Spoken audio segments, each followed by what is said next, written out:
In 1961, Nirenberg began on his embarkment to discover genetic code. And his first experiment was his little colleague Mate, and they did so. And they discovered that A coded for lysine, CCC coded for proline, and UUU was for phenylalanine. Now, that was only 3 out of the 64 codons, so the next 61 had to come from a different experiment, which was created by Nirenberg and his colleague Leder, in which they created an assay in order to figure out which nucleotides would code for their amino acid. And so, over the course of a few years, several years, all 64 codons were discovered. And now we have our lovely genetic code. All right, I'm Ashley Weir, and I'm going to attempt to reconstruct Nirenberg's and Mate's experiment.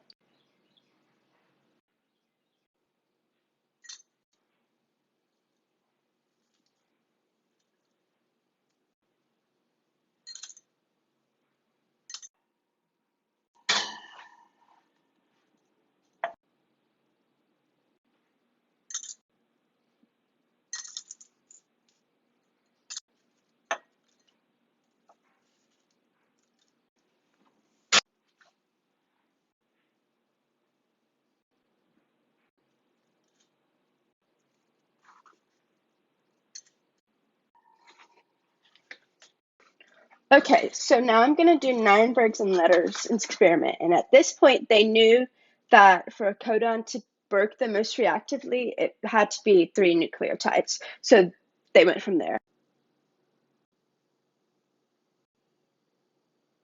Okay, so here they put the ribosomes into the mixture.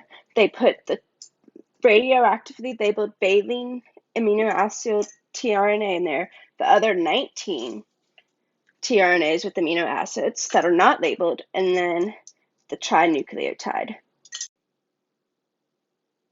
So after the mixture was filtered, they found that the ribosomes that were attached to the filter were attached to tRNAs carrying or labeled valine. Okay, and so because they knew that they had placed the GUU nucleotide into the mixture, they determined that GUU coded for valine, and this was repeated to figure out all codons.